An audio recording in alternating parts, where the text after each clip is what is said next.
கட்சியின் காஞ்சிபுரம் தெற்கு மாவட்ட செயலாளர் தீவா ஏழர்ஸ் அவர்களுக்கும், சிஐடியினுடைய தொழிற்சங்க தலைவர் தோழர் முத்துக்குமார் உள்ளிட்ட திமுக தொழிற்சங்கமான எல்பிஎஃப் தோழர்களுக்கும் நான் சார்ந்திருக்கின்ற விடுதலை சிறுத்தைகள் கட்சியின் சார்பில் நெஞ்சார்ந்த வணக்கத்தை தெரிவித்துக் கொள்கின்றேன்.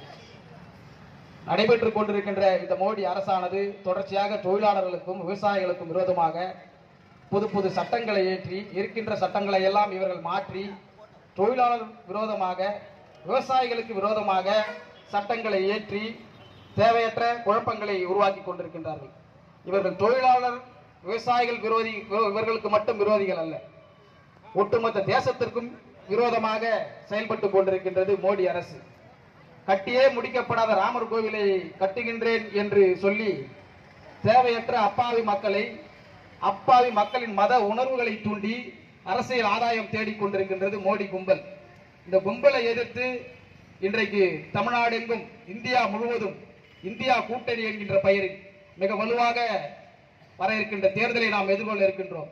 இன்றைக்கு கூட புதுதில்லியை நோக்கி பஞ்சாபில் இருந்து விவசாயிகள் திரண்டு கொண்டிருக்கின்றார்கள். அவர்களுக்கு ஆதரவாக நம்முடைய அகில இந்திய காங்கிரஸ் தலைவர் ராகுல் காந்தி அவர்கள் இன்று சொல்லியிருக்கின்றார், இந்த விவசாயிகளுடைய போராட்டம் வெல்ல வேண்டும், அவருடைய கோரிக்கைகள் அனைத்தும் நிறைவேற்றப்படும் என்று பேசியிருக்கின்றார் இன்றைக்கு சமீபத்தில். அப்படி இந்த விவசாயிகள் தொழிலாளர்களுக்கும் விரோதமாக செயல்பட்டுக் கொண்டிருந்த மோடி அரசு வீண்டாக வேண்டும்.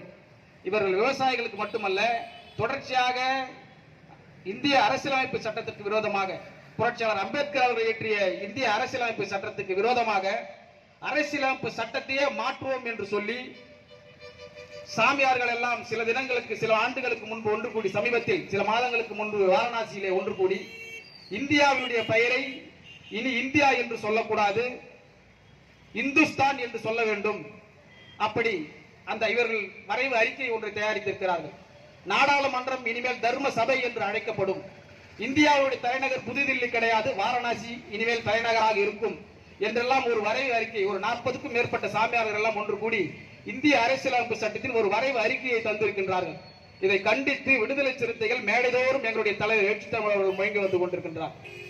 இன்றைக்கு அது நடைமுறைக்கு வருகின்ற பட்சத்தில் இவர்கள் அடுத்த தேர்தலை எதிர்நோக்கி இருக்கின்றார்கள்.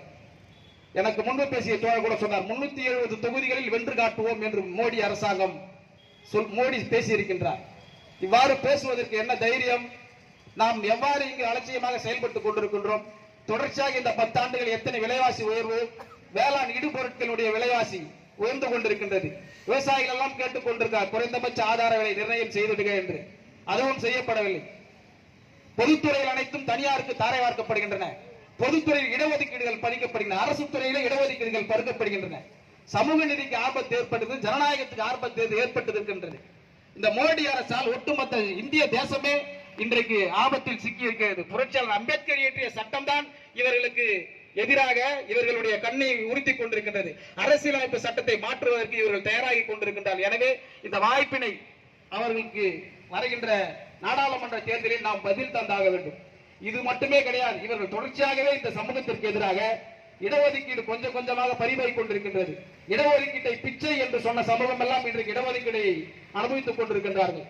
எனவே இது போன்ற மோடி அரசுக்கு, பொதுமக்களுக்கு எதிரான மக்கள் விரோத அரசான இந்த மோடி அரசுக்கு எதிராக வர இருக்கின்ற நாடாளுமன்ற தேர்தலில் நம்முடைய இந்தியா கூட்டணியின் தலைவர் மாண்புமிகு தமிழ்நாடு முதல்வர் தளபதி அவர்கள் தலைமையில் வர இருக்கின்ற இந்த நாடாளுமன்ற தேர்தலை நாம் எதிர்நோக்கி இருக்கின்றோம். இந்த நாடாளுமன்ற தேர்தலில் மோடி அரசு தமிழ்நாட்டில் ஒரு இடத்தில் கூட வெல்லக்கூடாது.